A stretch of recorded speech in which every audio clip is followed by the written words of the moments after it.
today, but we wanted to focus on gold with rates higher and all that. Now to help us dial in on some of the fundamentals behind this rally and this technical move higher, let's bring in Bill Baruch, president of Blue Line Futures, joining us this Monday morning. Bill, good to have you with us.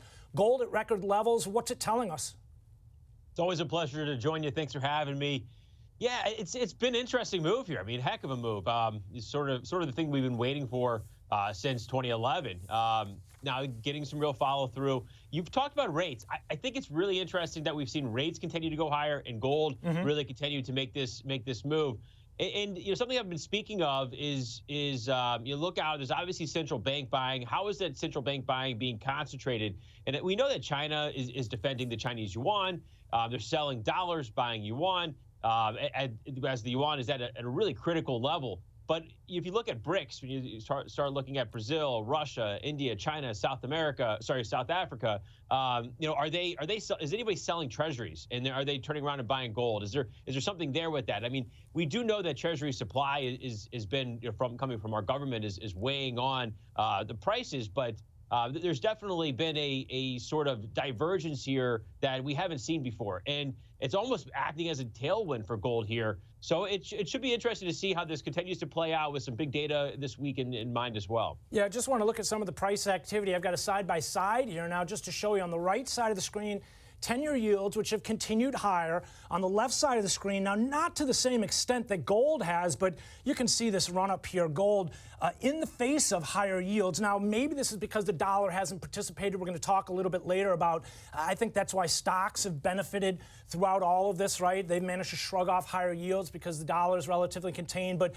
here, stick with these charts for a second, because as we move away, again, gold on the left, 10-year yields on the right, both marching higher. I want to point to how, well, look now, silver on the right? This has provided opportunity in some of the other metals as well. And I know you watch, Bill.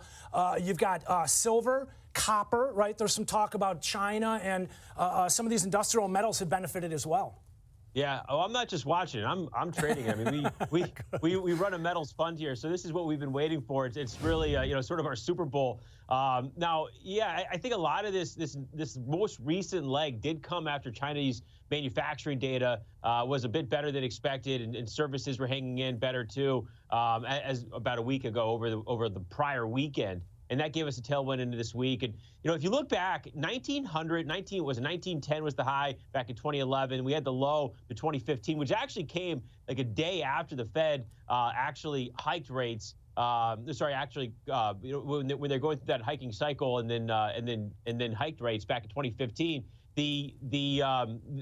That extension to 2344 is the overall 50% extension if you flip that up, and then really that brings us a target of 2800 and overall. So I think there's really some room here to run. But if you look back at just the most recent high in December, when we went to 2191 and then retreated, then that overall was would give you 100% extension back up to 2366. So running into some pretty interesting technical levels from going back to 2015 when they started hiking rates and then gold bottomed upon that.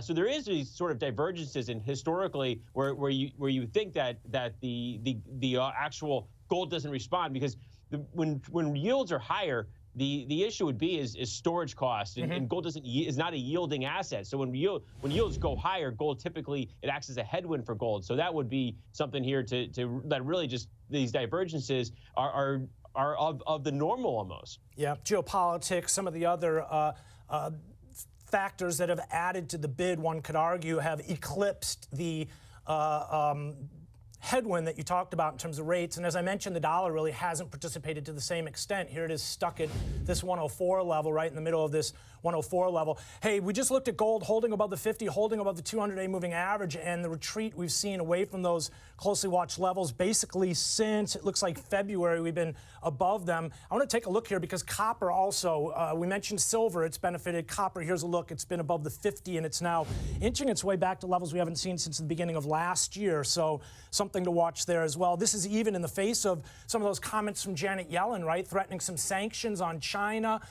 Should we see them continue to involve themselves with Russia on one level or another? Let's talk a little bit about crude oil here, though, because this is another focal point, as I imagine we begin the week here this Monday off the highs that we saw last week, but a 5-month high last week. I mean, this is in the face of some of those hopes, those expectations that we're going to see inflation start to ease and cool a bit.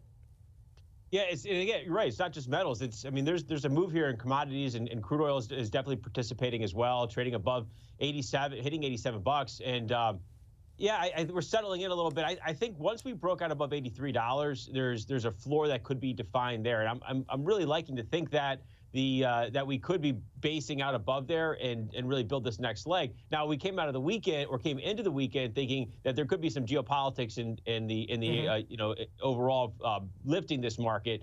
And crude oil did gap lower on the open last night, where as there's no news, is there any retaliation with Iran? There's peace talks in the Middle East. So I think right now, though, crude oil is held in really well as it sets up this week. Now, I also want to point to in the U.S., I mean, yeah, as soon as some of the news came out last week between Iran, Israel, and what could be taking place there, we did hear that the White House is going to hold off on reestablishing some of the oil reserves. But we are heading into a very bullish time of year for crude oil and energy in general. So, I mean, typically people look at summer driving season. I think it's really the rally and the lead up into June. So it's really the Memorial Weekend peak in crude oil. So I anticipate to see $90. I mean, I think we're starting to build into a maybe an overcrowded position, but I think it can get a bit more overcrowded than we are seeing it currently. I like the reminder of some of the summer consumption trends that we should expect to see, right? Crude here now hanging out. Currently, the future is currently at 86.29, but inching its way towards your level, as you mentioned, 90. Goldman calling for 100 in the near future. Mexico not wanting to export. OPEC seeking to curb production, ultimately all adding to this rally we've seen. Talk to me, Bill, about this move higher we're seeing in commodities, right? We just looked at a few of the products that have benefited, and the bulls have been continuing this push higher, but is this a headwind for stocks, and to what extent, right? Because we were also talking earlier in the show about a series of lower highs that have played out in the S&Ps. Maybe we're just balancing, which could be very healthy, but if we start to see continued lows get taken out, like if we were to take out the March lows, for example, here's a chart in the S&Ps. We're holding above the 50, holding above the 200 still, but a little bit more sideways as of recent than we had been seeing into the middle of last month and beginning of April. It's your point on commodities in general. I mean, cocoa was a big one that moved. Everybody's on the radar. Coffee broke out of a nice little pennant too. So there's commodities across the board. Some some of the agriculture commodities have really struggled a bit, but I wouldn't be surprised to start seeing them wake up a little bit in the coming months too. So I do think we're in a bit of a commodity super cycle. What does that mean? It does mean that inflation could uptick a bit. Now, I do think we're a little bit less about inflation when the Federal Reserve is focused now. We've got this inflation number coming up this week, but I do think it's the slowingness of the economy and pockets within the economy, because you look at the jobs report and you look at a lot of the things that the fiscal policy is really powering here right now, and as they're dumping money fiscally into the economy, that has fueled the stock market, and we are at record highs, and typically record highs lead to new record highs. I think when we look at the move we've had, overall, the Federal Reserve could they be a headwind if inflation starts to perk up too much, and are they not going to cut rates? But I do point to being in an election cycle, and I think you've brought up Janet Yellen throughout our interview right now. I think that the Federal Reserve is a bit more political than people think. I think they're watching the stock market a little less than people think. I do fear a bit with earnings here in the second quarter. If we get through these quarterly reports here in the coming weeks, I think that we could be on a path to really, I mean, 6,100 is the level I'm looking at. Now, I don't think that's necessarily going to happen here this year. And really what I'm looking at is a bull market that could last in through 2027. But what I would see is a continued strength into the election. And I do fear a correction maybe in the first half of next year, because, whoever does win the election, I think they're going to have to crack down on some of the fiscal policy and work through that early in their term. So we could see what typically is a year 2 of the election cycle be moved up to year 1 of the election cycle. But that really paints a bullish path this year. So, while the market is due for a bit of a healthy correction or healthy pullback, I'm referring it to more as leveling out as we digest more inflation data to get through these quarterly earnings. But again, if we get through this, unscathed, and I expect the market to continue moving higher, after consolidation here. Bill, seems to be a sign that investors are pretty content. They're confident with what we're seeing in terms of a strong economy. The idea that earnings continue to fuel this market higher, as you mentioned, some of the potential catalysts for the bid continuing even into that longer-term outlook, which I like. But this comes even as investors are comfortable with the idea that we may not get rate cuts, right? If the economy remains strong, that may not necessarily be a necessity.